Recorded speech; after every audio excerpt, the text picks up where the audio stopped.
വളരെ അനുഗ്രഹിക്കപ്പെട്ട ആ ദിവസം ദൈവം നമുക്ക് തന്ന കർത്താവിന്റെ എല്ലാ സ്നേഹത്തിനും കർത്താവിന്റെ കരുതലുമായി കർത്താവിനെ സ്തുതിക്കുന്നു. അവൻ കൈകൾ ഉയർത്തി കർത്താവിനെ സ്തോത്രം ചെയ്യാമല്ലോ. നമ്മുടെ ഉപവാസ പ്രാർത്ഥനകളുടെ രണ്ടാമത്തെ പകലും നമ്മുടെ ചൊവ്വാഴ്ചയായി ദൈവാലയത്തിൽ കടന്നു വന്ന് ദൈവസന്നിധി പ്രാർത്ഥിപ്പാതൊക്കെ നമുക്ക് തന്ന നല്ല ദിവസത്തിന് ആ ദൈവത്തെ സ്തുതിക്കുന്നു. പ്രാർത്ഥനയോടുകൂടെ ആലയത്തിനകത്തും ഓൺലൈനിൽ കൂടെ സംബന്ധിക്കുന്ന വാർഷിക ദൈവമക്കൾക്ക് വിശേഷാൽ വന്ദനത്തെ അറിയിക്കുന്നു. കർത്താവ് ദൈവമക്കളെ മാനിക്കട്ടെ. കഴിഞ്ഞ പകൽ നാം ദൈവസന്നിധിയിൽ പ്രാർത്ഥിച്ച് ആരംഭിപ്പാൻ ദൈവാത്മാവാസന അവസരം തന്നു. ദൈവം അനേക വിഷയത്തെ ഓർത്ത് മധ്യസ്ഥനയ്ക്കുവാൻ കർത്താവ് നമ്മുടെ ജീവിതത്തിൽ അവസരം ഒരുക്കി തന്നു. ആ പ്രാർത്ഥനകൾക്കെല്ലാം ദൈവം അനുഗ്രഹിക്കപ്പെട്ട മറുപടി തരട്ടെ എന്ന് വളരെ ആത്മാർത്ഥമായി തന്നെ പ്രാർത്ഥിക്കുന്നു. ഇന്ന് രാവിലെ നാം ചിന്തിച്ചുകൊണ്ടിരിക്കുന്ന കർത്താവിന്റെ വചനത്തിലേക്ക് നമുക്ക് പ്രവേശിക്കാം. യോശുവയുടെ പുസ്തകം 10-ാമത്തെ അധ്യായത്തിന്റെ 12-ാമത്തെ വാക്യം മുതൽ 14-ാമത്തെ വാക്യം വരെയാണ് നാം ഈ ദിവസങ്ങളുടെ ഉപവാസ പ്രാർത്ഥനയ്ക്ക് നമ്മെ ദൈവാത്മാവ് ബോധ്യപ്പെടുത്തുവാൻ നമ്മൾ സംസാരിക്കുന്ന വചനം ദയവായിട്ട് വായിക്കാം. യോശുവയുടെ പുസ്തകം 10-ാമത്തെ അധ്യായത്തിന്റെ 12-ാമത്തെ വാക്യം മുതൽ 14-ാമത്തെ വാക്യം വരെ പ്ലീസ്. എന്നാൽ യഹോവ അമോര്യരെ ഇസ്രായേൽ മക്കളുടെ കയ്യിൽ ഏൽപ്പിച്ചു കൊടുത്ത ദിവസം യോശുവ യഹോവയോട് സംസാരിച്ചു. ഇസ്രായേൽ മക്കൾ കേൾക്കെ, സൂര്യ നീ ഗിബയോനിലും ചന്ദ്ര നീ അയ്യാലോൺ താഴ്വരയിൽ നിൽക്ക എന്ന് പറഞ്ഞു. ജനം തങ്ങളുടെ ശത്രുക്കളോട് പ്രതികാരം ചെയ്യുവോളം സൂര്യൻ നിന്നു, ചന്ദ്രനും നിശ്ചലമായി. ശൂരന്മാരുടെ പുസ്തകത്തിൽ അങ്ങനെ എഴുതിയിരിക്കുന്നുവല്ലോ. ഇങ്ങനെ സൂര്യൻ ആകാശമധ്യേ ഒരു ദിവസം മുഴുവൻ അസ്തമിക്കാതെ നിന്നു. യഹോവ ഒരു മനുഷ്യന്റെ വാക്ക് കേട്ടനുസരിച്ച ആ ദിവസം പോലെ ഒരു ദിവസം അതിനു മുമ്പും പിൻപും ഉണ്ടായിട്ടില്ല. യഹോവ തന്നെയായിരുന്നു ഇസ്രായേലിന് വേണ്ടി യുദ്ധം ചെയ്തത്. വളരെ പഠിക്കാൻ തക്കവണ്ണവും അത് പ്രായോഗികത്വം കൊണ്ടുവരുവാൻ തക്കവണ്ണമുള്ള ശ്രേഷ്ഠമായ വചനത്തിന്റെ വെളിപ്പാടാണ് നാം ഈ ദിവസത്തിൽ ചിന്തിച്ചു കൊണ്ടിരിക്കുന്ന ദൈവത്തിന്റെ വചനം. ആ വചനത്തിന്റെ വെളിപ്പാടാണ് നാം ഇന്ന് പകലും ഒരു പ്രാവശ്യം കൂടി നമ്മൾ ധ്യാനിപ്പാൻ പോകുന്ന വാക്ക്. ഒരു മനുഷ്യന്റെ വാക്ക് കേൾക്കുന്ന ഒരു യഹോവ. ആ മനുഷ്യൻ പ്രകൃതിയിൽ കിടക്കുന്ന സൂര്യനോടും ചന്ദ്രനോടും, സൂര്യ നീ ഗിബയോനിലും ചന്ദ്ര നീ അയ്യാലോൺ താഴ്വരയിൽ നിൽക്കാൻ പറഞ്ഞപ്പോൾ ഒരു കേവലം ഒരു മനുഷ്യൻ പറഞ്ഞ വാക്ക് സൂര്യൻ ചന്ദ്രന് കേട്ടുവെങ്കിൽ അവന്റെ വാക്കിന്റെ ശക്തി എന്തായിരുന്നു എന്നതാണ് നമ്മുടെ ദൂതന്റെ ആപ്തവാക്ക്. സ്വന്തം അങ്ങനെ യോശുവയ്ക്ക് പറയാൻ തക്കവണ്ണം പറ്റിയെങ്കിൽ, യോശുവയുടെ വാക്ക് കേൾപ്പാൻ സൂര്യനും ചന്ദ്രനും പറ്റിയെങ്കിൽ, പുതിയ നിയമസഭയിൽ വിശുദ്ധിയോടെ വേർപാടോടെ ആരാധിക്കുന്ന എനിക്കും നിങ്ങൾക്കും കഴിയുമെന്നത് ഒരു തെളിയിക്കപ്പെടേണ്ട സാധ്യതകളാണ് എന്നുള്ള കാര്യമാണ്. നാം പറഞ്ഞാൽ സംഭവിക്കുമെന്നൊരു ഉറപ്പ് നമുക്കുണ്ടാകണം. ആ ഉറപ്പാണ് നാം ഇന്ന് രാവിലെ ഒരു പ്രാവശ്യം കൂടി നമ്മൾ പഠിക്കാൻ പോകുന്ന വാക്ക്, പ്രാപിക്കാൻ പോകുന്ന വാക്ക്. അങ്ങനെ നാം പ്രാപിച്ച് നമ്മുടെ വിശ്വാസം വർദ്ധിച്ചു കഴിഞ്ഞാൽ പിന്നെ നമ്മുടെ പ്രാർത്ഥനയുടെ സ്റ്റൈലിന് വ്യത്യാസം ഉണ്ടാകണം. നമ്മുടെ വാക്കിന്റെ ശൈലിക്ക് മാറ്റം ഉണ്ടാകണം. നാം പറയുന്ന വാക്ക് അതുപോലെ സംഭവിക്കുന്നുവെന്ന് ഉറപ്പാക്കുകയും ചെയ്യണം. മനസ്സിലാകുന്ന ഒരു സ്തോത്രം ചെയ്യാമോ? ഒന്ന് ഞാൻ ഇന്ന് രാവിലെ ആ വാക്ക് ചിന്തിച്ചു. ഒന്നൊരു വായിക്കാം. ഉൽപ്പത്തി പുസ്തകം 1-ാം അധ്യായം 26-ാമത്തെ വാക്യം. ഉൽപ്പത്തി 1:26 വാക്യം പ്ലീസ്. അനന്തരം ദൈവം നാം നമ്മുടെ സ്വരൂപത്തിൽ നമ്മുടെ സാദൃശ്യപ്രകാരം മനുഷ്യനെ ഉണ്ടാക്കുക. നമ്മുടെ സാദൃശ്യപ്രകാരവും നമ്മുടെ സ്വരൂപപ്രകാരവും മനുഷ്യനെ ഉണ്ടാക്കുക എന്ന വാക്ക് വായിച്ചിട്ട് അത് വായാനുമുള്ള ഒരു അവകാശം കൂടെ കർത്താവ് കൊടുത്തതായിട്ട് നമുക്ക് ഇവിടെ വാക്ക് സ്വന്തം. യോശുവ കേവലം ഒരു മനുഷ്യനാണ് എന്ന് നമുക്കറിയാം. യോശുവ എന്ന വാക്കിന്റെ അർത്ഥം തന്നെ യഹോവ വീണ്ടെടുപ്പാകുന്നു എന്ന പദമാണ്. ഹീബ്രു ഭാഷയിൽ യോശുവ എന്ന വാക്ക് ഗ്രീക്ക് വാക്കിൽ വരുമ്പോൾ യേശു എന്ന പദമാണ് അവരുടെ വാക്ക്. അപ്പൊ അങ്ങനെയെങ്കിൽ പഴയ നിയമത്തിലെ യോശുവ അത് പുതിയ നിയമത്തിലോട്ട് വരുമ്പോൾ അത് ആരായി മാറുന്നു? യേശുവായിട്ട് മാറുകയാണ്. അപ്പോൾ വീണ്ടെടുപ്പുകാരൻ, രക്ഷ നടത്തുന്ന വ്യക്തി എന്നൊക്കെ അർത്ഥം കൊടുക്കത്തക്കവണ്ണം ഈ പദത്തിന് അതിന്റെ പ്രാധാന്യം കൊടുത്തിരിക്കുന്നു.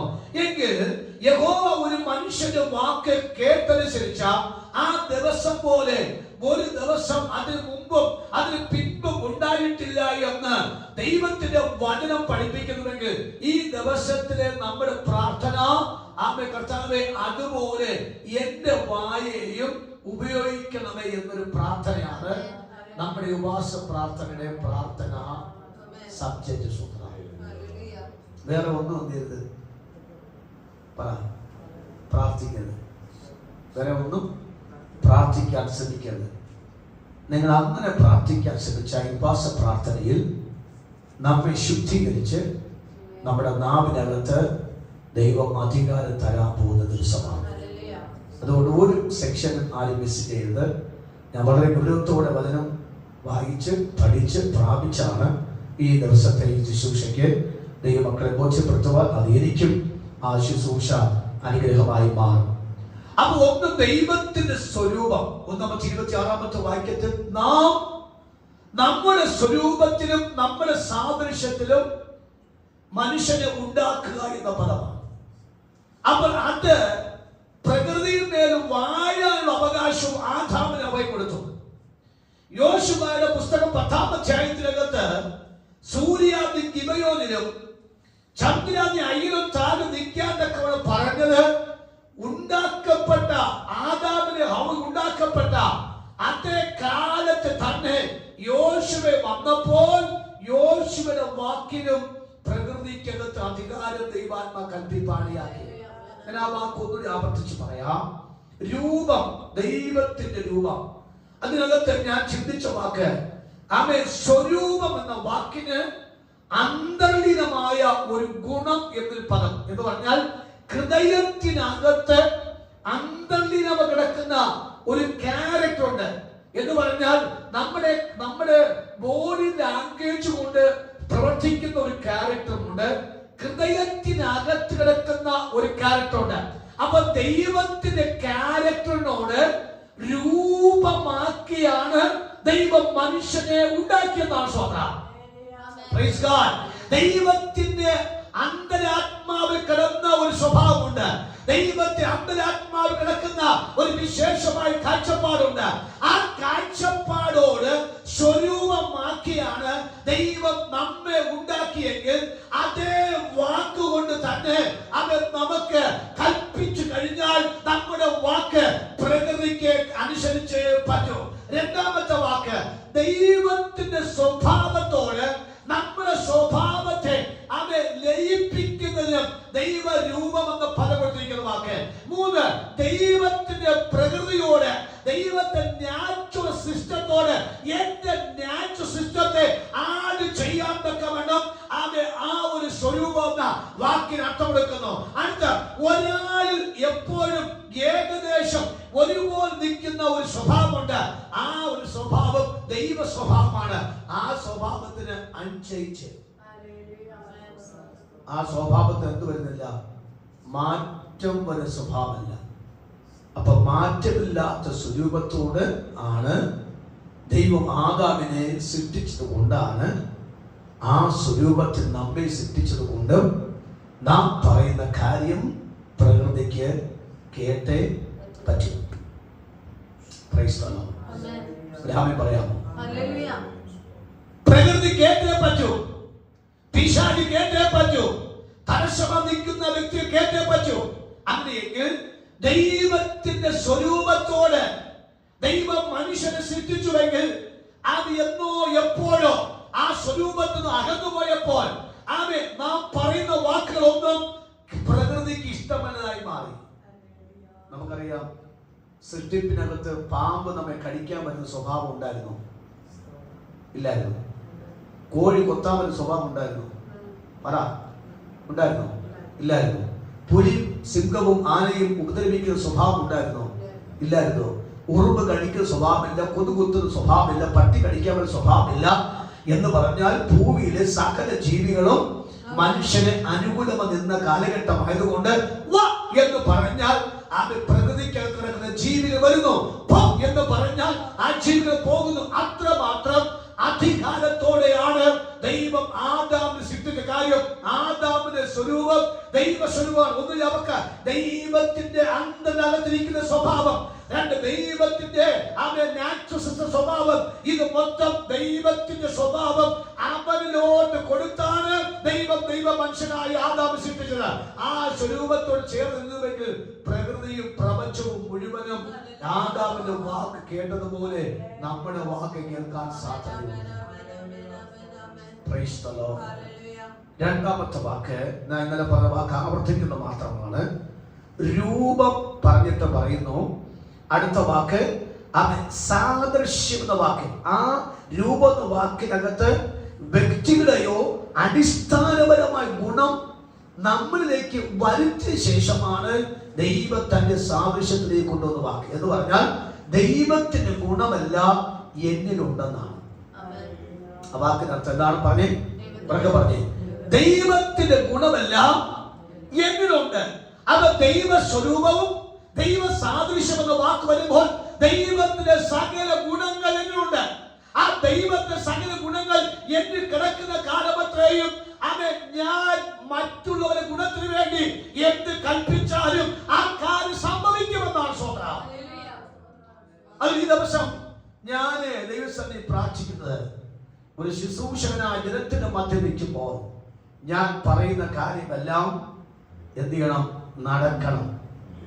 അതുകൊണ്ട് എനിക്ക് ദൈവത്തിന്റെ ഗുണം വന്ന് എനിക്ക് ഇതിലോട്ട്, ഇതാണ് എൻ്റെ പ്രാർത്ഥന. ദൈവമേ, നിന്റെ സ്വരൂപം നിന്റെ സാദൃശ്യം എന്നിലോട്ട് വരണം. അതിന് അങ്ങയുടെ ഗുണം എന്നിലേക്ക് വരണം. അല്ലെ?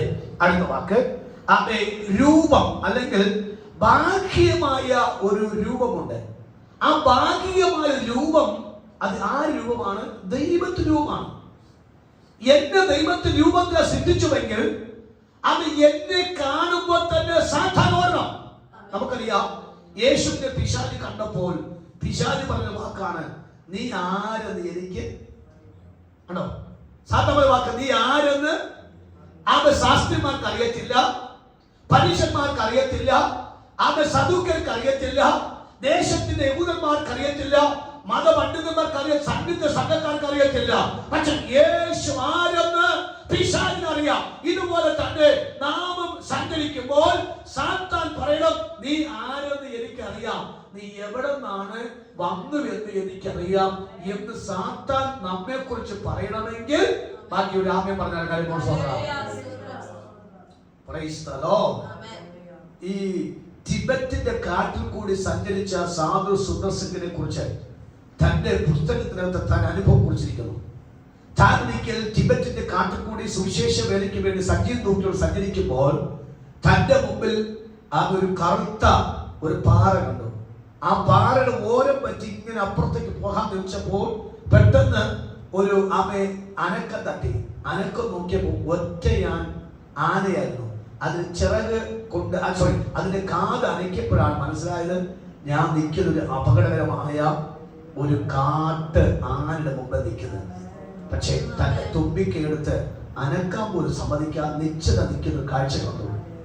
രണ്ടാം പ്രാവശ്യം ഒരിക്കൽ പറഞ്ഞാക്കാമെന്നു ഒരു ഭയങ്കര ഒരു പുലി തന്റെ മുമ്പിൽ ചീറിപ്പാഞ്ഞു വന്നിട്ട് അടുത്ത് വന്നിട്ട് ഒരു പൂച്ചയെ പോലെ തലന്ന് വാലാട്ടി നിൽക്കുന്നപ്പോൾ താൻ എന്റെ തലയിൽ തലോടി നിൽക്കുന്ന രംഗം കണ്ടു. ഹല്ലേലൂയ. മറ്റൊരു സമയത്ത് ഒരു മൂർഖം പാമ്പ് പണം പുറത്തിക്കൊണ്ട് തന്റെ നേരെ വിഷച്ചിട്ടിക്കൊണ്ട് വന്ന സമയത്ത് പെട്ടെന്ന് തന്റെ മുഖത്തേക്ക് നോക്കിയിട്ട് ആ പാമ്പ് പറ്റി താഴ്ത്തി മറ്റൊരു ഭാഗത്തേക്ക് മാറിപ്പോയി രംഗം തന്റെ പുസ്തകത്തെ കുറിച്ച് വെച്ചിട്ടുണ്ട്.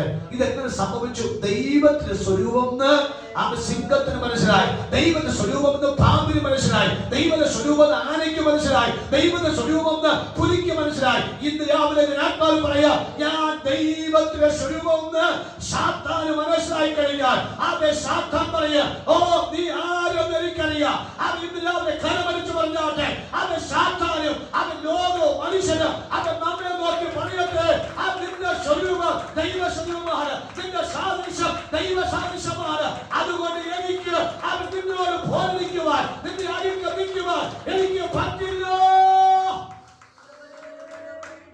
ശബലബലഗ സന്തരാദലഗ ശബ്ദലാദന പൈദാദലഗ ശബ്ദലാദലഗ ശലാദന.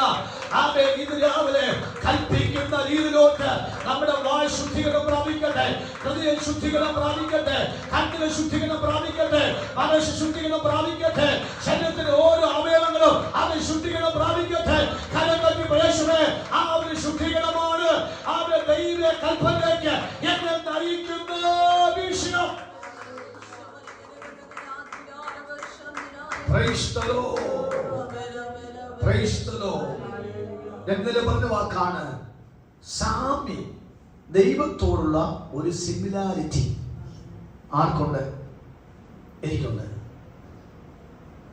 പറഞ്ഞാൽ ഏതാണ്ട് ഒരു സിമിലാരിറ്റി, ഒരു സാദൃശ്യത വാക്കിന്റെ അർത്ഥമാണ്. എന്ന് പറഞ്ഞാൽ സാമ്യമുണ്ട്.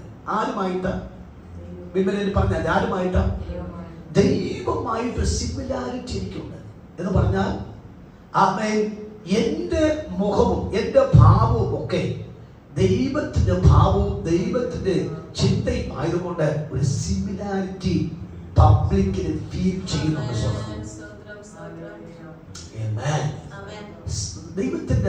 ദൈവത്തിന്റെ മണം ആർക്കറിയാച്ച? സാത്താന് അറിയാം. അങ്ങനെയെങ്കിൽ ദൈവത്തിന്റെ മണം എനിക്കുണ്ടെങ്കിലോ? പറ. സാത്താൻ അറിയാം. അങ്ങനെയെങ്കിൽ നാം നോക്കിയാൽ തന്നെ സാത്താൻ വിട്ടു പോകത്തില്ലേ? ഇനി നമ്മൾക്ക് രോഗങ്ങൾ, ആ രോഗത്തിന്റെ ശക്തികൾ, അതുമായിട്ട് ബന്ധപ്പെടുന്നതായ നൂലാമാലകളോട് ഇന്ന് പല കൽപ്പിച്ചു നോക്കൂ.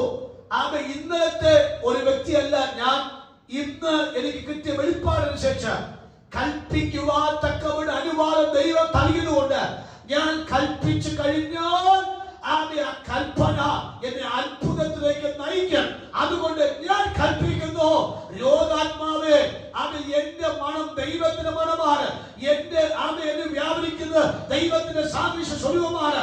അതുകൊണ്ട് എനിക്കൊരു ദൈവമായിട്ടൊരു സിമിലാരിറ്റി ഉണ്ട്, സാമ്യമുണ്ട്. കരവലിച്ചു പറഞ്ഞാട്ടെ, ആ സാമ്യം എനിക്ക് രാവിലെ ഒരു വിടുതൽ കൊണ്ടുവരും, എനിക്ക് രാവിലെ ഒരു അത്ഭുതം കൊണ്ടുവരും, എനിക്ക് രാവിലെ ഉയർച്ച കൊണ്ടുവരും, എനിക്ക് രാവിലെ വിടുതൽ ശബ്ദത്തിലേക്ക് നയിക്കാൻ കാരണമായി.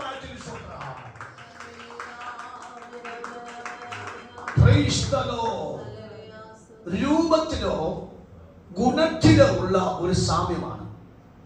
ഗുണത്തിലോ പറഞ്ഞാട്ടെ, എല്ലാം ചേർന്ന് പറഞ്ഞാട്ടെ. ഞാൻ പറഞ്ഞ വാക്ക് ഓർത്തോണം, നമ്മുടെ വചനത്തിന്റെ വെളിപ്പാട്ടാണ്. രൂപത്തിലോ ഗുണത്തിലോ ഉള്ള സാമ്യമാണ് സിമിലാരിറ്റി എന്ന വാക്ക്. അപ്പൊ എന്തിനകത്ത് എന്തുണ്ടാക്കുക? ദൈവത്തിന്റെ ഗുണമുണ്ട്, ദൈവത്തിന്റെ പറഞ്ഞേ രൂപമുണ്ട്. ദൈവത്തിന്റെ ഗുണവും ദൈവത്തിന്റെ രൂപം എന്നിലുള്ളത് കൊണ്ടാണ് അത് ഞാൻ എന്തെങ്കിലും പറഞ്ഞാൽ അത് അതുപോലെ സംഭവിക്കാൻ പോകുന്ന വാക്ക്. അത് ആരിലുണ്ടായിരുന്നു? യോശുവയിലുണ്ടായിരുന്നു. Praise the Lord. അത് യോശുവയിലുണ്ടായിരുന്നത് കൊണ്ടാണ് ആ യുദ്ധത്തിൽ യോശുവ കൽപ്പിക്കുന്നു. നാം 14-ാമത്തെ വാക്യത്തിൽ പറഞ്ഞു യഹോവ യുദ്ധം ചെയ്യുന്നു. ആ സിമിലാരിറ്റി ഇല്ലാത്തവർക്ക് വേണ്ടിയല്ല ദൈവം യുദ്ധം ചെയ്യുന്നത്. ദൈവം യുദ്ധം ചെയ്യുന്നത് ആ സാമ്യമുള്ളവർക്കുമാണ്. ഇന്ന് പകൽ പരിശുദ്ധാത്മാവിൽ ഈ ദൂതിക്കൽ ദൈവമക്കളുടെ ആത്മാവിൽ പറയാ, ഈ ഉപവാസ പ്രാർത്ഥന ഒരു വിടുതലിന്റെ ഉപവാസ പ്രാർത്ഥനയാണ്. ഈ ഉപവാസ പ്രാർത്ഥന ഒരു വിജയത്തിന്റെ ഉപവാസ പ്രാർത്ഥനയാണ്. ഈ ഉപവാസ പ്രാർത്ഥന ചില അത്ഭുത ഉപവാസ പ്രാർത്ഥനയാണ്. കരമരിച്ചു പറഞ്ഞാട്ടെ, ദൈവം എനിക്ക് ഒരു സാമ്യം നൽകിയിട്ടുണ്ട്.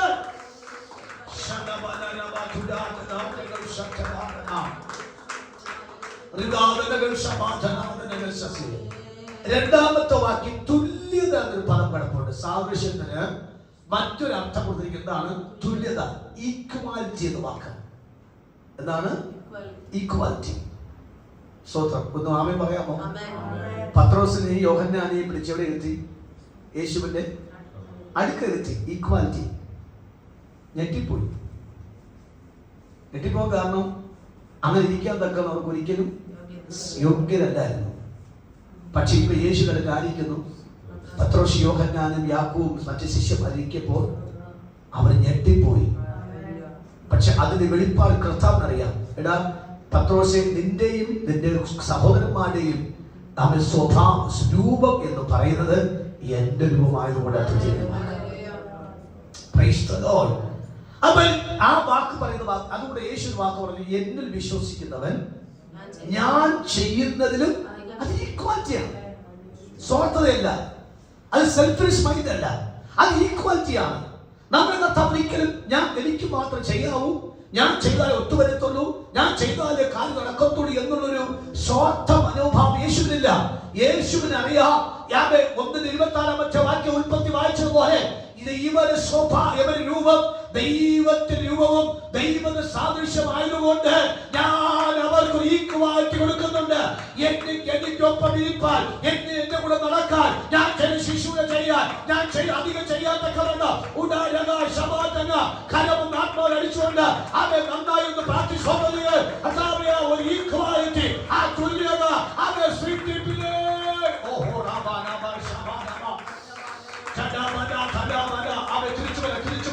ആ ദൂരെ തിരിച്ചു പിടിക്കാം. അവരെ കൈവിട്ടു പോയാൽ നമ്മുടെ ആത്മീയ ജീവിതത്തെ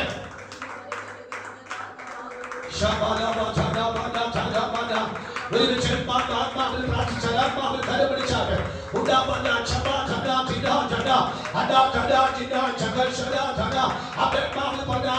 ഒരു ഈക്വാലിറ്റി ദൈവം തരുന്നുണ്ട്, ഒരു തുല്യത ദൈവം തരുന്നുണ്ട്.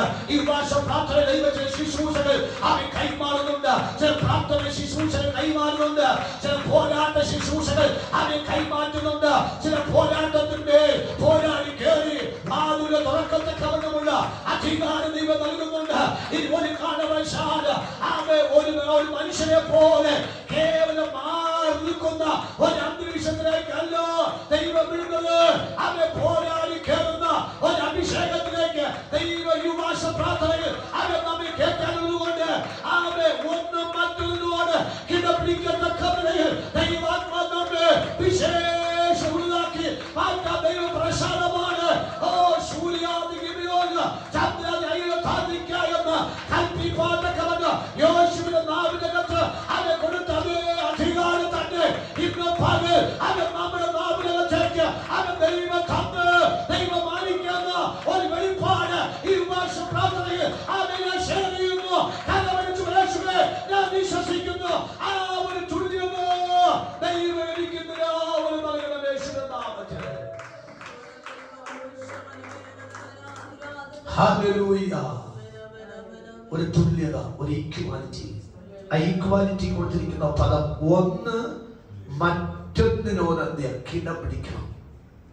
നമ്മുടെ വിശ്വാസികൾ പ്രാർത്ഥിക്കും, കർത്താവേ, ഓരോ വിശ്വാസിക്കും ഓരോ ദൈവമക്കൾക്കും ഒരു ശുശ്രൂഷ അല്ലെങ്കിൽ മറ്റൊരു ശുശ്രൂഷകൾ ശോഭിക്കണം.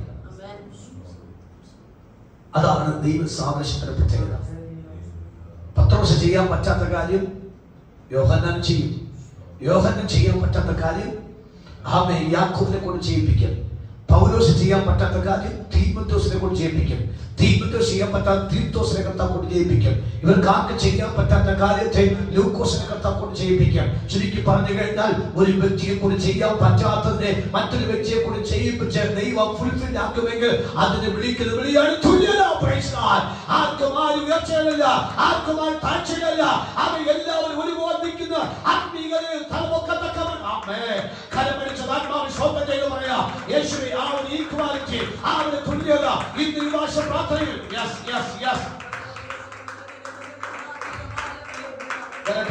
വരട്ടെ കരമടിച്ച ആത്മാവിൽ. ഓ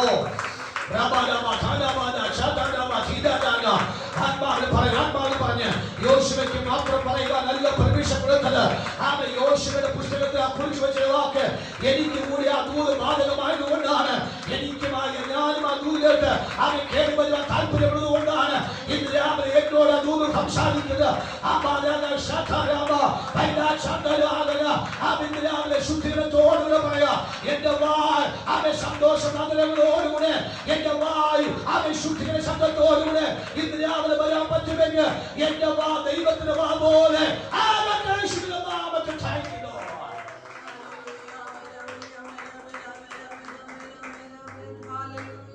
അടുത്ത വാക്കൊന്ന് പഠിക്കണം. ഇരമ്യാ പ്രവാചക പുസ്തകം അതിന്റെ 15-ാം അധ്യായം 19ാമത്തെ വാക്യം വായിക്കാമോ? 15-19 പ്ലീസ്. അതുകൊണ്ട് യഹോവ ഇപ്രകാരം അരുളി ചെയ്യുന്നു, നീ മടങ്ങി വന്നാൽ ഞാൻ നിന്നെ എന്റെ മുമ്പാകെ നിൽപ്പാൻ തക്കവണ്ണം.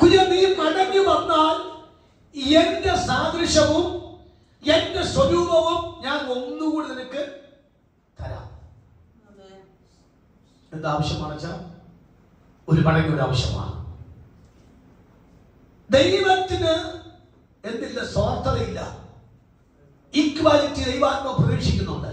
അതാണ് പിതാവും പുത്രനും പരിശുദ്ധാത്മാവും ഒന്നായിരിക്കുന്നത് പോലെ ഇവരും. യോഹന്നാൻ സുവിശേഷം 17 വാക്കാണ് ഇവരും എന്ന പദമാണ്. അപ്പൊ അങ്ങനെയെങ്കിൽ ഇവിടെ വാക്ക് വായിക്കുന്ന വാക്ക്, എനിക്ക് എന്റെ രൂപം നിനക്ക് തരണം, എന്റെ സ്വഭാവം നിനക്ക് തരണം, എന്റെ ഗുണം നിനക്ക് തരണം, എന്റെ സാദൃശ്യം നിനക്ക് മടക്കി തരണം, എന്റെ കാഴ്ചപ്പാട് നിനക്ക് മടക്കി തരണം, എന്റെ ആശയം നിനക്ക് മടക്കി തരണം. ഞാൻ സൃഷ്ടിപ്പിൽ ആദാമിന് കൊടുത്ത അതേ വിശേഷ അധികാരം എനിക്ക് നിനക്ക് മടക്കി തരണം. അതുകൊണ്ട് ഇരമ്യാവിൽ കൂടി പ്രവചിച്ചു പറയുന്നു, കുഞ്ഞേ നീ മടങ്ങി വന്നാൽ, നീ ഒന്നുകൂടി മടങ്ങി വന്നാൽ, നീ ഒന്നുകൂടി എന്റെ കാഴ്ചപ്പാടിലേക്ക് മടങ്ങി വന്നാൽ, ഒന്നുകൂടി എന്റെ ഇഷ്ടത്തിലേക്ക് മടങ്ങി വന്നാൽ, ഒന്നുകൂടി എന്റെ ആശയത്തിലേക്ക് മടങ്ങി വന്നാൽ, അത് ഞാൻ നിന്നെ എന്റെ മുമ്പാകെ ഏത് തോട്ടത്തിൽ ആരാധിക്കുന്ന പോലെ അത് എന്നെ ഞാനും അവൻ നിന്നെ എന്റെ സന്നിധി നിർത്തി എന്റെ സാദൃശ്യവും എന്റെ സ്വരൂപവും ഞാൻ മടങ്ങി തന്ന്, എന്റെ ഗുണം മടങ്ങി തന്ന്, എന്റെ സ്വഭാവം മടങ്ങി തന്ന്, എന്റെ ആശയം മടങ്ങി തന്ന്, എന്റെ കാഴ്ചപ്പാട് മടങ്ങി തന്ന്, എന്റെ ഇഷ്ടം മടങ്ങി തന്ന്, ഞാൻ നിന്നെ ഒന്നുകൂടി അഭിഷേകം ചെയ്ത് ഒന്നുകൂടി അധികാരം തന്ന് ഒന്നുകൂടി കാഴ്ചപ്പാട് പുതുക്കി അത് ഞാൻ ശത്രുവിന് മുമ്പാകെ ഈ ലോകത്ത് അത് നിരത്തിന് മുമ്പാകെ നിന്നെ പരിഹസിച്ചതിന് മുമ്പാകെ അത് പ്രകൃതിന് മുമ്പാകെ ഞാൻ നിന്നെ ഒരു പ്രാവശ്യം കൂടി ആ ദൈവിക ഗുണത്തിലേക്ക് അത് കൊണ്ടുവരുമ്പോൾ എനിക്ക് ആഗ്രഹമുണ്ടെന്ന് ഈ പ്രഭാതത്തിൽ പരിശുദ്ധാത്മാ വിളിക്കുന്നു. അത് അത് കർമ്മക്ക് അത് ഞാനും മടങ്ങി വന്നു കർത്താവേ. കരമടിച്ച ദൂതിന്റെ ശക്തി എടുക്കണം, ആ ശക്തി എടുക്കണം.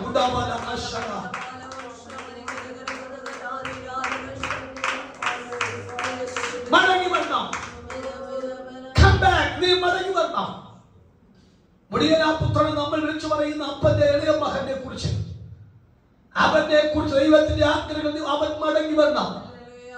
അവൻ മടങ്ങി വന്ന പുതിയ വസ്ത്രം, അവൻ മടങ്ങി വന്ന പുതിയ ചെരുപ്പ്, അവൻ മടങ്ങി വന്ന പുതിയ മോതിരം, അവൻ മടങ്ങി വന്ന സരപ്പണി മാല, അവൻ മടങ്ങി വന്നു കഴിഞ്ഞാൽ പുതിയ ഇരിപ്പിടം, അവൻ മടങ്ങി വന്ന പുതിയ ആഹാരം, അവൻ മടങ്ങി വന്ന പുതിയ പാട്ട്, അവൻ മടങ്ങി വന്ന പുതിയ സ്വീകാര്യം. ഞാൻ കൊടുത്തിട്ട് അപ്പന്റെ അവകാശത്തിലേക്ക് ഒരു പ്രാവശ്യം കൂടി ഞാൻ അവനെ ചേർത്ത് നിർത്തി. അവൻ എന്റെ അവകാശത്തിന്റെ പങ്ക് ഞാൻ അവന് കൊടുത്തിട്ട്, എന്റെ മക്കൾ എന്ന പദവി ഞാൻ അവന് മടങ്ങി കൊടുത്ത എന്റെ അവകാശത്ത് ഞാൻ അവനെ കയറ്റി. അവൻ എനിക്ക് മുമ്പ് എനിക്ക് തുണി നിർത്തിക്കുവാൻ എനിക്ക് താല്പര്യമുണ്ടെന്ന് അപ്പൻ പറഞ്ഞതുപോലെ തന്നെ ഇന്ന് രാവിലെ പറയുന്നു, പ്രാർത്ഥനയോടെ മടങ്ങി വരാ. എന്റെ ഗുണങ്ങൾക്ക് തരാൻ ആഗ്രഹിക്കുന്നു, എന്റെ സ്വരൂപം തരാൻ ആഗ്രഹിക്കുന്നു, എന്റെ സ്വരൂപം തരാൻ ആഗ്രഹിക്കുന്നു, എന്റെ കാഴ്ച തരാൻ ആഗ്രഹിക്കുന്നു, എന്റെ ഇഷ്ടം തരാൻ ആഗ്രഹിക്കുന്നു, എന്റെ സ്വഭാവം അത് തരാൻ ആഗ്രഹിക്കുന്നു. നിനക്ക് മടങ്ങി വരാമോ? ഞാൻ ഇന്ന് രാവിലെ യോശുവ കൽപ്പിച്ചതിനെ പോലെ അത് അതിനേക്കാൾ കൽപ്പിക്കാൻ ഞാൻ നിനക്കൊരു അവകാശം ഇന്ന് രാവിലെ തരാൻ ആഗ്രഹിക്കുന്നു. നീ എന്ത് കൽപ്പിച്ചാലും അത് സംഭവിക്കത്തക്ക നിലയുള്ള അതോറിറ്റി ഞാൻ തരും. വായിക്കാ വാക്ക് വായിച്ച് 10-15 വാക്യം. അതുകൊണ്ട് യഹോവ ഇപ്രകാരം അരുളി ചെയ്യുന്നു, നീ മടങ്ങി വന്നാൽ നിന്നെ എന്റെ മുമ്പാകെ നിൽപ്പാൻ തക്കവണ്ണം വീണ്ടും കൈക്കൊള്ളും. ആ വാക്കിന്റെ അമ്പ്രല ചേർക്കും. എന്റെ മുമ്പിൽ ആദാമും ഹവ്വയും പാപം ചെയ്യുന്നവൻ നിന്നവിടെയാണ് ദൈവത്തിന് മുമ്പിൽ. ഇത് രസമല്ല, ആ പദം കേൾക്കുമ്പോൾ തന്നെ സ്വന്തം ഭയങ്കര ഹൃദയത്തിനകത്ത് സന്തോഷം വരിക. ആരെ മുമ്പിൽ? സർവശക്തനും സർവജ്ഞാനിയും സർവ ആവേശോത്രം വ്യാപിയുമായ ദൈവത്തിന്റെ മുമ്പിൽ എന്നെ നിർത്തുമെന്ന്, മടങ്ങി വന്ന് നിർത്തുമെന്ന്. ആദാം മടങ്ങിപ്പോയി, പക്ഷെ നിന്നെ നിർത്തുമെന്നാണ്.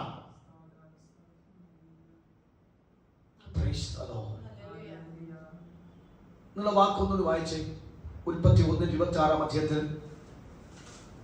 വായിച്ച വാക്ക്. ഞാൻ അത് ആവർത്തിച്ച് വായിക്കുന്നത് എനിക്ക് ഭയങ്കര വെളിപ്പാട് അതിനകത്ത് പലതുകൊണ്ടാണ്. വായിച്ചു. അനന്തരം ദൈവം നമ്മുടെ സ്വരൂപത്തിൽ നമ്മുടെ സാദൃശ്യപ്രകാരം മനുഷ്യനെ ഉണ്ടാക്കുക. നമ്മുടെ എന്ന പദം ആവർത്തിക്കുമ്പോൾ എന്ത് വാക്കിനർത്ഥം? അവന് 3 പേർക്ക് എന്തില്ല? സ്വാർത്ഥത ഇല്ല. Praise the Lord. അതേ രൂപത്തിലും സാദൃശ്യത്തിലും മനുഷ്യനെ ഉണ്ടാക്കണമെന്ന് 3 ആളത്തോട് തീരുമാനിച്ച വാക്കാണ്. വായിച്ചാട്ട് വാക്കിന്റെ ഒരു വാക്കാണ് വായിച്ച. അവർ സമുദ്രത്തിലുള്ള മത്സ്യത്തിന്മേലും, മത്സ്യം, ആകാശത്തിലെ പർവ്വജാതി, മൃഗങ്ങൾ, സർവ്വഭൂമി, ഭൂമിയിൽ ഇഴയുന്ന എല്ലാ ഇഴജാതിമേലും വാഴാണോ? അപ്പൊ അതിനകത്ത് നമ്മൾ ഇന്ന് രാത്രി ഈ പകത്തെ ഫുൾഫിൽ ചെയ്യണം. പ്രകൃതിയുടെ മേൽ, മത്സ്യത്തിന്റെ മേൽ, സമുദ്രത്തിന്റെ മേൽ, പക്ഷികളുടെ മേൽ, മൃഗങ്ങളുടെ മേൽ, പ്രകൃതിയുടെ മേൽ ദൈവം വാഴാനാണ് സാദൃശ്യവും സ്വരൂപവും കൊടുത്തത്. എന്റെ ഈ മാസത്തെ ഉപവാസത്തിന്റെയും വെളിപ്പാടാണ്.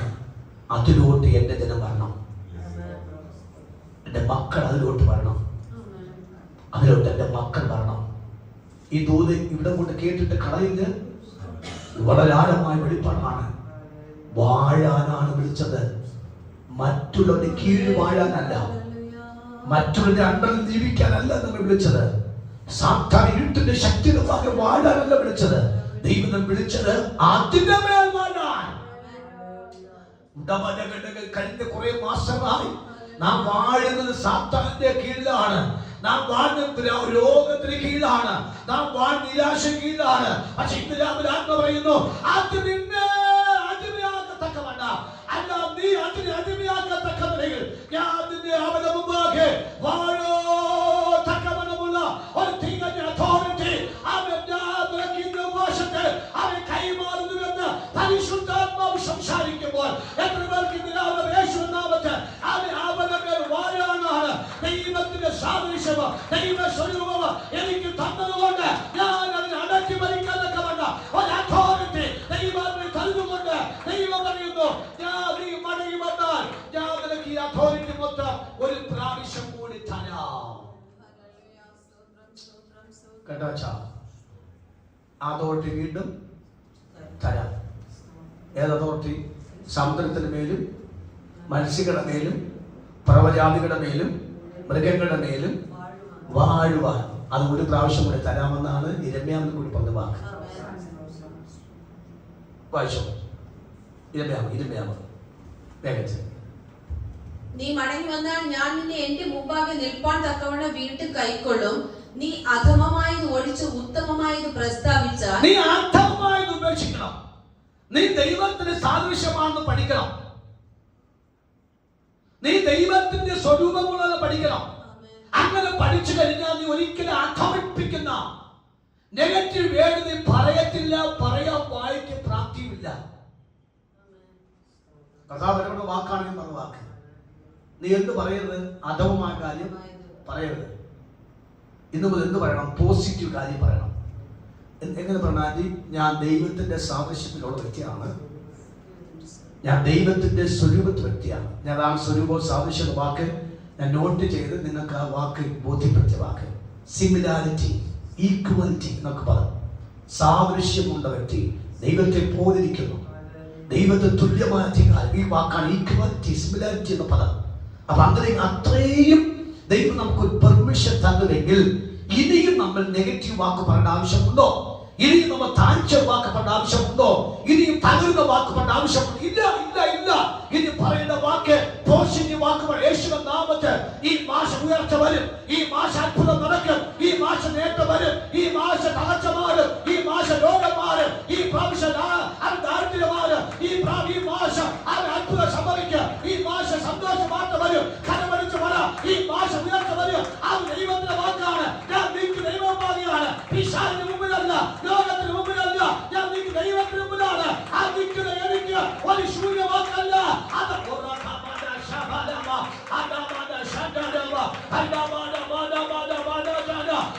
കരമടിച്ച് പറഞ്ഞോ, എന്റെ സാദൃശ്യമോ എന്റെ സ്വരം അങ്ങനെയാണ്. അതുകൊണ്ട് എന്നെ എന്തോ ഒരു പ്രാവശ്യം കൂടെ അങ്ങനെ മുമ്പാകെ എന്നെ നിർത്തണമേ.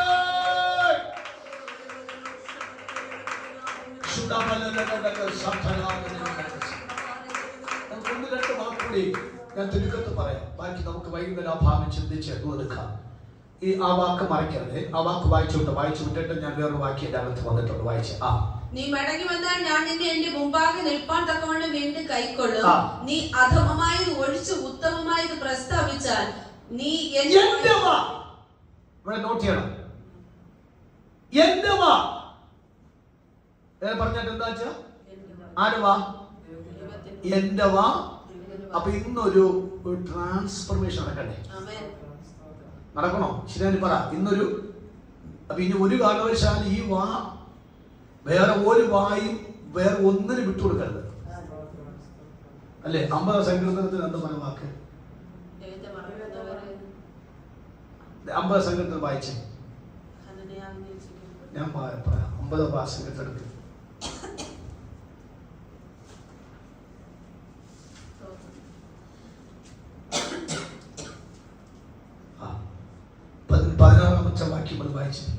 എന്നാൽ ദുഷ്ടന്മാരോട് ദൈവം അരുളി ചെയ്യുന്നത്, നീ എന്റെ ചട്ടങ്ങളെ അറിയിപ്പാനും എന്റെ നിയമത്തെ നിന്റെ വായിലെടുപ്പാനും നിനക്കെന്ത് കാര്യം? നീ ശാസനയെ വെറുത്തു, എന്റെ വചനങ്ങളെ നിന്റെ പുറകിൽ എറിഞ്ഞു കളഞ്ഞുവല്ലോ. കള്ളനെ കണ്ടാൽ നീ അവൻ അനുകൂലപ്പെടുന്നു, വ്യഭിചാരികളോട് നീ പങ്കു കൂടുന്നു. നിന്റെ വായ് നീ ദോഷത്തിന് വിട്ടുകൊടുക്കുന്നു, നിന്റെ നാവ് വഞ്ചന പടയ്ക്കുന്നു, നീ നിന്റെ സഹോദരി വിരോധമായി സംസാരിക്കുന്നു, നിന്റെ അമ്മയുടെ മകനെ കുറിച്ച് അപരാധം പറയും. ഇവൻ നീ ചെയ്തു, ഞാൻ മിണ്ടാതിരിക്കാൻ ഞാൻ നിന്നെ പോലെ ഉള്ളവർ നിരൂപിച്ചു. ഇല്ല, എന്റെ വായ ഇന്നു മുതൽ ആഴവായാണ്, ദൈവത്തിന്റെ വായാണ്. സൂര്യനോട് കൽപ്പിക്കുന്ന വായാണ്, ചന്ദ്രനോട് കൽപ്പിക്കുന്ന വായാണ്, സാത്താന് കൽപ്പിക്കുന്ന വായാണ്, മൃഗത്തോട് കൽപ്പിക്കുന്ന വായാണ്, അവൻ മനുഷ്യനോട് കൽപ്പിക്കുന്ന വായാണ്, പ്രകൃതിയോട് പ്രപഞ്ചത്തോട് കൽപ്പിക്കുന്ന വായാണ്. അങ്ങനത്തെ എന്റെ വായെ അവൻ ദൈവഹിതമില്ലാത്ത ഞാൻ വിട്ടുകൊടുക്കില്ല എന്നൊരു ആഴമായ തീരുമാനം ഈ വർഷം 2ാം വർഷം പകലെടുക്കാൻ പറ്റുമെങ്കിൽ ഞാൻ പറയുന്ന വാക്ക് ദൈവം കേൾക്കുകയോ അവൻ ഞാൻ പറഞ്ഞ വാക്ക് അത് സംഭവിക്കുകയും ചെയ്യത്തക്കവണ്ണം എന്റെ നാവിന് ഒരു മൂർച്ചയുടെ കത്തി പോലെ അവൻ പൈശാചികനോട് പോരാടാൻ, അവനെ തടസ്സത്തോട് പറ്റിക്കാൻ, അവനെ തക്കവണ്ണം ദൈവം എന്നെ പ്രാപ്തനാക്കി മാറ്റുകയാണ്. കലമടിച്ച ആത്മാവിൽ പറയണം, കലമടിച്ച തീരുമാനം ഉറക്കെ പറയണം. എന്റെ വാ ദോഷത്തിന് വിട്ടുകൊടുക്കയില്ല, എന്റെ വാ വഞ്ചന പറയില്ല, എന്റെ വാ ദൈവഹിതമില്ലാത്ത വാക്ക് പറയില്ല, എന്റെ വാ ദൈവത്താൽ അവ സ്ഥാപിക്കുന്ന വായാണ്, എന്റെ വാ ദൈവത്തിന്റെ വായാണല്ലോ, എന്റെ വാ ദൈവത്തിന്റെ വായാണ്. അവ ദൈവം എന്റെ വായിക്ക് തൊട്ടു, എന്റെ വാ ദൈവത്തിന്റെ വായാണ്, അവ കൽപ്പിക്കുന്ന വായാണ്, പോരാടേണ്ട വായാണ്, കെട്ടുപൊട്ടിക്കുന്ന വായാണ്, അവ ജനത്തെ അനുഗ്രഹിക്കുന്ന വായാണ്, ദൈവജനത്തിന് വേണ്ടി അവ അനുഗ്രഹത്തിന് ശബ്ദം പറയുന്ന വായാണ്. ആ വാവിന് വായേ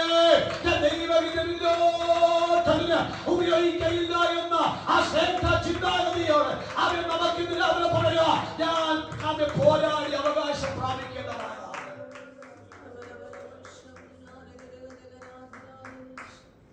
നിങ്ങൾക്ക് അതൂതിന്റെ ആഴം മനസ്സിലായെന്ന് എനിക്കറിയാം. ഇനി രമ്യാവിന്റെ പ്രവചന പുസ്തകം വായിച്ച് പെട്ടെന്ന് വായിച്ചു. നീ എന്റെ വായ് പോലെയാകും, അവർ നിന്റെ പക്ഷം തിരിയും. വാ ശരിയാണെങ്കിൽ, ആ വാ ദൈവത്തിന്റെ വായാണെങ്കിൽ, ബാക്കി പറ, അവർ നിന്റെ പക്ഷം തിരിയും. അതിന് പറയാൻ ചോദിക്കും ഇവിടെ, എന്റെ വാ ദൈവത്തിന്റെ വായാണെങ്കിൽ, ബാക്കി പറ, അവർ ആരവർ? ദൈവഹിതമില്ലാത്ത വിരോധികൾ എന്റെ പക്ഷം തിരിയുമാണ്. ഇതൊരു പ്രവചനമാണ്. സൂര്യാദി ഗിബയോനിലും ചന്ദ്രാദി അയിലും താഴ്ന്നു നിൽക്കാമെന്നല്ല ആദ്യം കൽപ്പിക്കുന്നത്. എനിക്ക് പ്രതികൂലം നിൽക്കേണ്ടവർ എന്റെ കൂടെ വരത്തക്ക നിലയിൽ എന്റെ നാവിനകത്ത് ദൈവത്തെ നാവായിട്ട് വരണം. അങ്ങനെയെങ്കിൽ ഈ ഉപവാസ പ്രാർത്ഥന എന്താണ്? ഭയങ്കര വിടുതലാണ്, ഭയങ്കര അത്ഭുതമുണ്ട്. എടുക്കരുത്. ഞാൻ ഇതെടുക്കാനല്ല ഞാൻ ഉപവാസ തീരുമാനിച്ചു. പക്ഷെ ദൈവം എന്നോട് ഭയങ്കര ഇടപെടാൻ തുടങ്ങി. രാത്രി പകലൊക്കെ ഇടപെടാൻ തുടങ്ങി. അതുകൊണ്ട് ഞാൻ വചനത്തിന്റെ ആഴം എനിക്ക് ബോധ്യപ്പെട്ടു. അതുകൊണ്ടാണ് ഇന്നലെയും രാവിലെ വൈകിട്ടും ഇന്ന് പകലും തുടർമാനുള്ള ഉപവാസ പ്രാർത്ഥന നമ്മൾ ഇതുമായിട്ട് ബന്ധപ്പെട്ടുള്ള മെസ്സേജ് ആയിരിക്കും. ഇത് ഞാൻ പ്രസംഗിച്ചുകൊണ്ടിരിക്കുമ്പോൾ തന്നെ ചില വാതിലുകൾ തുറക്കും, ചില വിടുതലുകൾ നടന്നുകൊണ്ടേയിരിക്കും, ചില അത്ഭുതങ്ങൾ അനുഭവിച്ചുകൊണ്ടേയിരിക്കും, ചില വിശേഷ ശബ്ദങ്ങൾ കേട്ടുകൊണ്ടിരിക്കും. അത് ഈ ദൂതിനകത്ത് കിടക്കുന്ന വെളിപ്പാടാണ്, ദൈവശബ്ദമാണ്. ഇപ്പൊ മനസ്സിലാക്കുന്നുണ്ടോ? അവർ നിന്റെ പക്ഷം, നീ അവരുടെ പക്ഷം. അടുത്ത വാക്ക് പറഞ്ഞതാക്കാവുന്നു, നീ അവർ യുദ്ധം ചെയ്യും. ഈ ജനത്തിന് ഉറപ്പുള്ള താമര വൃത്തിയാക്കി വെക്കും. അവർ നിന്നോട് യുദ്ധം ചെയ്യും, ജയിക്കും. അവർ ജയിക്കില്ല, നിന്റെ കൂടെ നിന്നെ രക്ഷിപ്പാനും വിടുവിപ്പാനും ഞാൻ നിന്നോട് കൂടെ ഉണ്ടെന്ന് യഹോവയുടെ അർത്ഥം. നമ്മൾ സാധുശാലയാ. അപ്പോ ഈ അപ്പോസ്തലപ്രവൃത്തി 22 മുതലുള്ള വാക്യത്തിൽ വായിക്കുമ്പോൾ ഈ സന്നിധി സംഘമെല്ലാം പൗലോസിനെ പിടിച്ചപ്പോൾ പൗലോസ് പറയുന്നു, എന്റെ പൗരത്വം നിങ്ങൾ കേട്ടുക ഞെട്ടിപ്പോകും. ചിലര് റോമ പൗരത്വം കാശ് കൊടുത്താണ് വാങ്ങിയത്. ഞാൻ അങ്ങനെയല്ല, റോമ പൗരത്വം ഉള്ളവനായിട്ടാണ് ജനിച്ചത്. ഈ വാക്ക് കേട്ടപ്പോൾ അവിടെയുള്ള സകല ആമേസ്തോത്ര രാജാവും കൈസറും എല്ലാം ഞെട്ടിപ്പോയി. അത് പറഞ്ഞു, തുടരുത്. അദ്ദേഹം റോമ പൗരത്വമുള്ള വ്യക്തിക്ക് ഹൈ പ്രൊട്ടക്ഷനാണ്.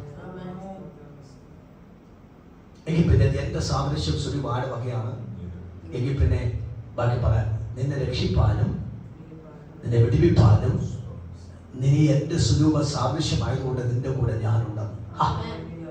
എന്ത് രസകരമായ വാക്കാണ്. സാത്താൻ തൊടാൻ പറ്റുമോ? മന്ത്രവാദിയുടെ മന്ത്രം ഫലിക്കുമോ? ആഭിചാരം ഫലിക്കുമോ? ദോഷങ്ങൾ ചിന്തിക്കുക, ദോഷങ്ങൾ തരുമോ? ശാപ വാക്ക് പറഞ്ഞ് ശാപം ഫലിക്കുമോ? ഇല്ല. ബൈബിൾ പറഞ്ഞ വാക്ക്, മന്ത്രവാദി എത്രമാത്രം മന്ത്രം ചെയ്താലും മന്ത്രവാദിയുടെ വാക്ക് പിശാചി കേൾക്കില്ല. കാര്യം ഞാൻ ആരുടെ വകയാണ്? ദൈവത്തിന്റെ വകയാണ്. എന്റെ സാദൃശ്യം സ്വരൂപാടുകൾ ദൈവത്തിന്റെ വകയാണ്. ആ ഒരു അറിവെനിക്കുണ്ട്. അതുകൊണ്ട് നീ തച്ചിന് തപസ്സിരുന്ന് ക്ഷുദ്രമോ മന്ത്രവാദമോ ശബരവാദമോ ശാപവാക്കോ പറഞ്ഞ് നിന്റെ ഇടപാട് തെറ്റുമ്പോൾ പറ. പക്ഷെ അതിന് ഒരു ചെറിയ പേഴ്സന്റ് പോലും എന്റെ ദൈവത്തിൽ വരത്തില്ല. ഇത് ഹൈ കോൺഫിഡന്റ് ആണ്. എന്റെ സാദൃശ്യമാണ് വകയാണ്, ദൈവത്തിന് വകയാണ്. അത് ഈ ഉപവാസം പ്രാപിക്കണം. ഭയപ്പെടരുത്, ഭ്രമിക്കരുത്, ധൈര്യപ്പെടണം. ഇനി ഞാനൊരു വാക്കുകൂടി എനിക്കവിടെ വായിക്കണം. റോമാലേഖനം തന്നെ വായിച്ചാട്ടെ. റോമാലേഖനത്തിൽ വരണം, 8-ാം അധ്യായത്തിൽ വരണം. ഞാൻ ബാക്കി ഭാഗം വൈകുന്നേരത്തെ സെക്ഷനിൽ സൂക്ഷിക്കാം. ഇതെല്ലാം ഒരു മെസ്സേജുകളാണ്. അതിനകത്ത് നിങ്ങൾ ആ മെസ്സേജുകൾ നോട്ട് ചെയ്യണം. 8-ാം അധ്യായത്തിന്റെ അതിന്റെ 20-ാമത്തെ വാക്യം വായിച്ചിടാമോ? അയ്യോ 9-ന്റെ 20-ാമത്തെ വാക്യം. അയ്യോ മനുഷ്യ, ദൈവത്തോട് പ്രത്യുത്തരം പറയുന്ന നീ എന്നെ ഇങ്ങനെ ചമച്ചത് എന്ന് ചോദിക്കുമ്പോ, അല്ല, കുശവൻ അതേ പിണ്ടത്തിൽ നിന്നും ഒരു പാത്രം മാനത്തിനും മറ്റൊരു പാത്രം അപമാനത്തിനും ഉണ്ടാക്കുവാൻ മണ്ണിന്മേൽ കുശവൻ അധികാരമുണ്ടല്ലോ. അവ എന്നെ ഉണ്ടാക്കിയത് കുശവനാണ്. ഏത് കുശവൻ? സർവശക്തനായ കർത്താവാണ്. അതുകൊണ്ട് മാനത്തിരിക്കുന്ന മനുഷ്യനോട് എന്നെ ഇങ്ങനെ എന്തിനാ ചമച്ചെന്ന് പറയാൻ പെർമിഷനില്ല. കാര്യം എന്റെ രൂപവും എന്റെ സാദൃശ്യം ദൈവത്തിന്റെ വകയാണ്.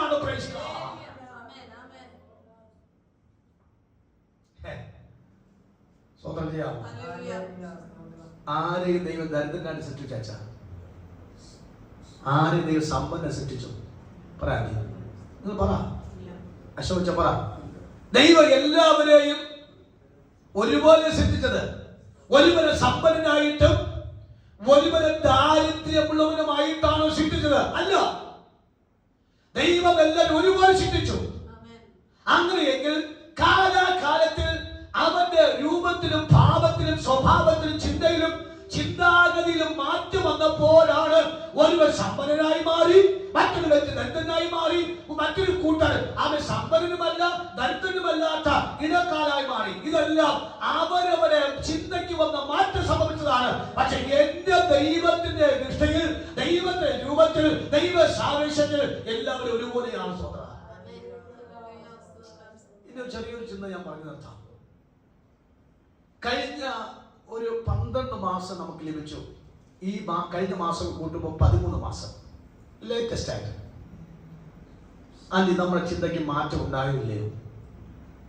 അശോചൻ പറ, നമ്മുടെ ചിന്തയ്ക്ക് മാറ്റം ഉണ്ടായില്ലയോ? നെഗറ്റീവായി പോസിറ്റീവായി വീണ്ടും നെഗറ്റീവായി പറ, പറ, ശരിയല്ലേ? ഇന്ന് പ്രാർത്ഥിക്കേണ്ട, ക്ഷീണമായുണ്ട്, ഇന്ന് ബൈബിൾ വായിക്കേണ്ട, ഇന്ന് പള്ളിയിൽ പോകേണ്ട ആവശ്യമില്ല, ഇന്ന് ഉപവസിക്കേണ്ട ആവശ്യമില്ല. ഈ ചിന്ത ദൈവത്തിന്റെ ചിന്താഗതിയാണോ? നമ്മുടെ ചിന്താഗതി. ദൈവം ആരെയും നിർബന്ധിക്കാറില്ല, ഫോഴ്സ്ഫുള്ളി ചെയ്യാറില്ല. അതുകൊണ്ടാണ് നമ്മൾ ഇന്നലെ ചിന്തിച്ച മനുഷ്യ എന്ന വാക്കിന്റെ അർത്ഥം തന്നെ മസ്തിഷ്ക വികസനമുള്ള, അതാണ് നല്ല വേട്.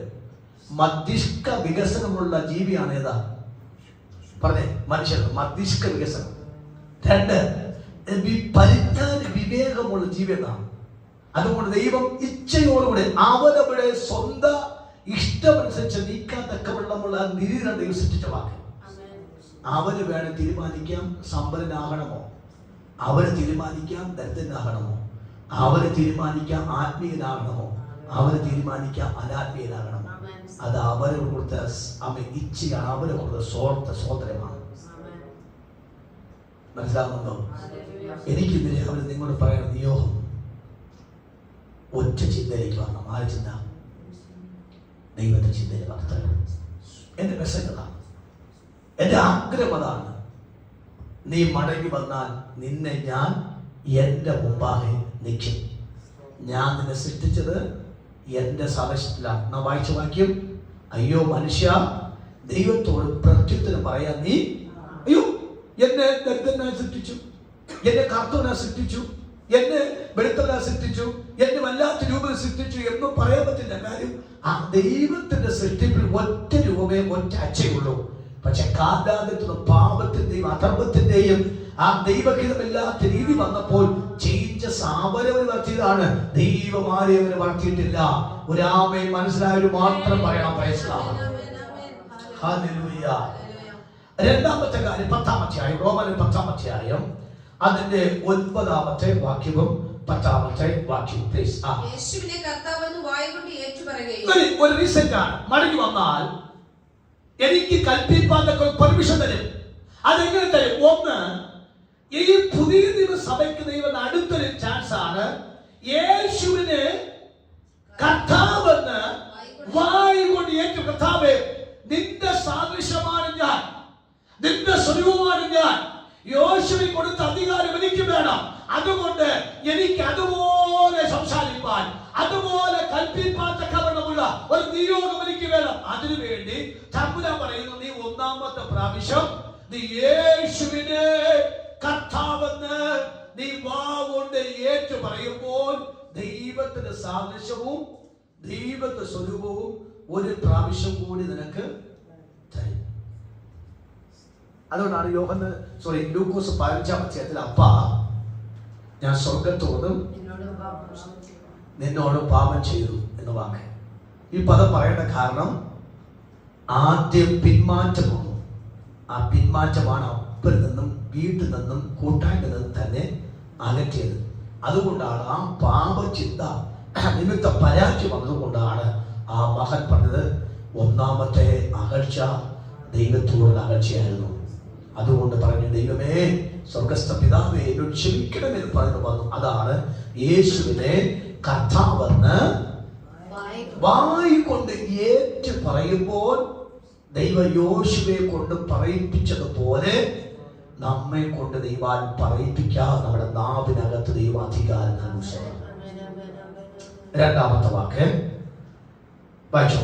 ദൈവം അവനെ മരിച്ചവരിൽ നിന്ന് ഉയർത്തെഴുന്നേൽപ്പിച്ചു എന്ന് ഹൃദയം കൊണ്ട് വിശ്വസിക്കുക. എന്റെ വാ ഒന്ന് എന്റെ വാ കൊടുക്കണം, രണ്ട് എന്റെ ഹൃദയത്തെ കൊടുക്കണം. നോക്കണം ആ വാക്ക്. ഇനി മൂന്നാമത്തെ വാക്ക് 17ാമത്തെ വാക്യത്തിൽ എന്റെ ചെവി കൊടുക്കണം. വായിച്ചോ. ആകയാൽ വിശ്വാസം കേൾവിയാൽ എന്റെ ചെവി കൊടുക്കണം. അപ്പൊ മൂന്ന് കാര്യം. ഒന്ന് എന്റെ വാ കൊടുക്കണം കർത്താവിന്, രണ്ട് എന്റെ ഹൃദയം കൊടുക്കണം കർത്താവിന്, മൂന്ന് എന്റെ ചെവി കൊടുക്കണം. മനസ്സിലാവുന്നവരെങ്കിലും പറയാമോ? മനസ്സിലാവുന്നുണ്ടോ? എന്റെ വാ ദൈവത്തിന് കൊടുത്തു, എന്റെ ഹൃദയം ദൈവത്തിന് കൊടുത്തു, മൂന്ന് എന്റെ ചെവി.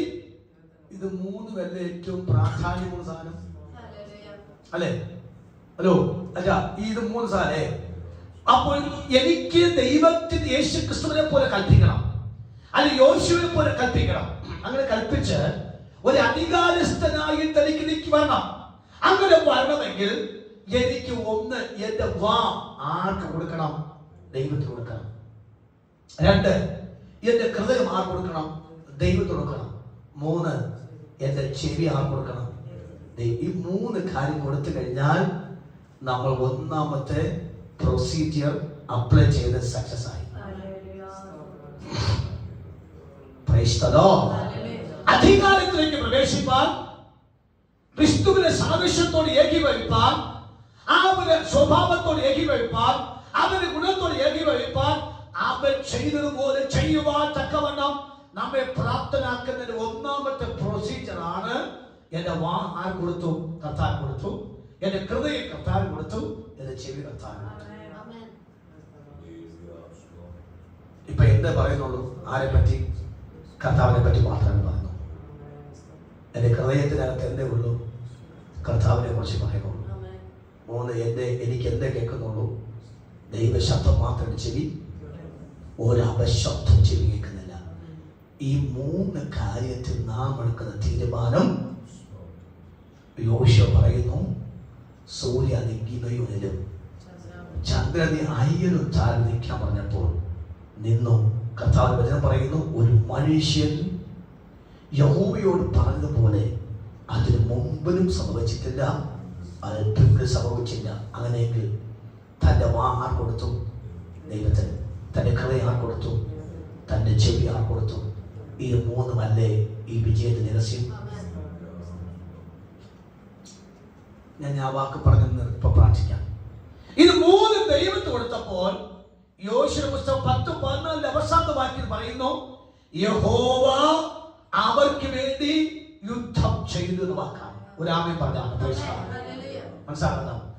ദൈവത്തിന്റെ സാദൃശ്യത്തിലോട്ട് വന്നപ്പോൾ, ദൈവത്തിന്റെ സ്വഭാവത്തോട് വന്നപ്പോൾ, ദൈവ ചിന്തയിലോട്ട് വന്നപ്പോൾ ഇവിടെ ഒരു വാക്ക് പറയുന്നു, യഹോവ ഉത്തരവാദിത്വം അങ്ങ് ഏറ്റെടുത്തു. എന്ന വാക്കിന്റെ അർത്ഥം ഇപ്പൊ എന്റെ സാമ അവനിപ്പോ വണ്ടി ഓടിക്കാനും സ്വയമായിട്ട് പല കാര്യം ചെയ്യാനും പ്രാപ്തനായി. അതുകൊണ്ട് ഞങ്ങൾക്ക് പല കാര്യത്തിനും അവൻ ആശ്വാസമാണ്. എന്നാൽ അവന് വണ്ടി ഓടിക്കാൻ പ്രാപ്തിയില്ലാത്ത, ലൈസൻസ് ഇല്ലാതെ, അവന് അറിവില്ലാത്ത സമയത്തല്ല അവന് പകരമായിട്ട് ഞാനോ ബീനായോ അല്ലെങ്കിൽ മാതാവോ ഒക്കെയാണ് അവന് ഹെൽപ്പറായിരുന്നത്. ഇന്ന് അവൻ ആരായി മാറി? പ്രാപ്തനായി മാറിയപ്പോൾ അവൻ സ്വയമായിട്ട് ചെയ്യേണ്ട ശക്തി വന്നു. ഇതുപോലെയാണ് അവൻ നമുക്ക്, നാം ദൈവത്തിന് വേണ്ടി വിധേയപ്പെട്ടപ്പോൾ നമുക്ക് പകരമായിട്ട് ദൈവം ഇടപെടാൻ തുടങ്ങി. ഇന്ന് രാവിലെ വിശ്വസിക്കുന്ന കാര്യങ്ങൾ നിർത്തി നിറഞ്ഞ ഹൃദയത്തോടെ കർത്താവിന് സ്തോത്രം പറയാമോ? ഈ പ്രാർത്ഥനയിൽ ഓൺലൈനിലും ഇവിടെ ദൈവമക്കളോട് പറയാം.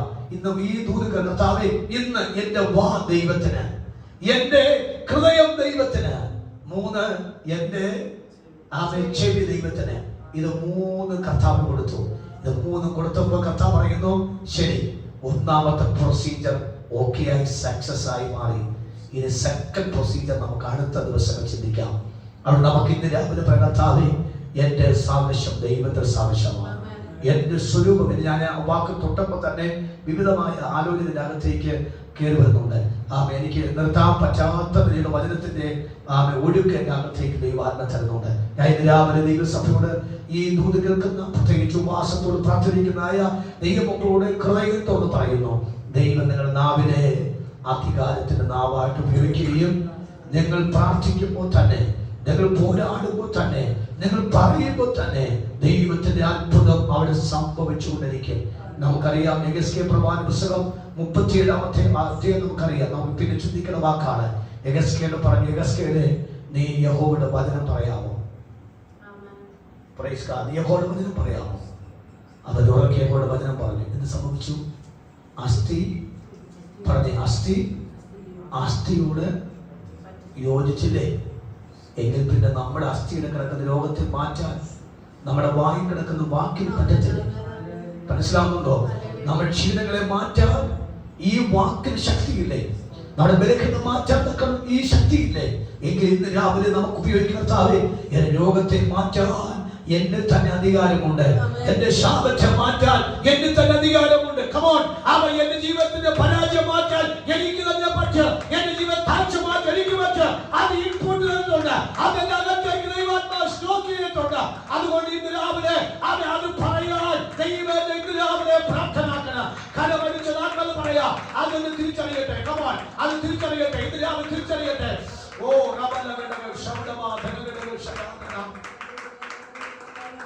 ഹല്ലേലൂയ. എല്ലാ കരമടിച്ച ആത്മാവ് പ്രാർത്ഥിച്ചാണ്. ഓ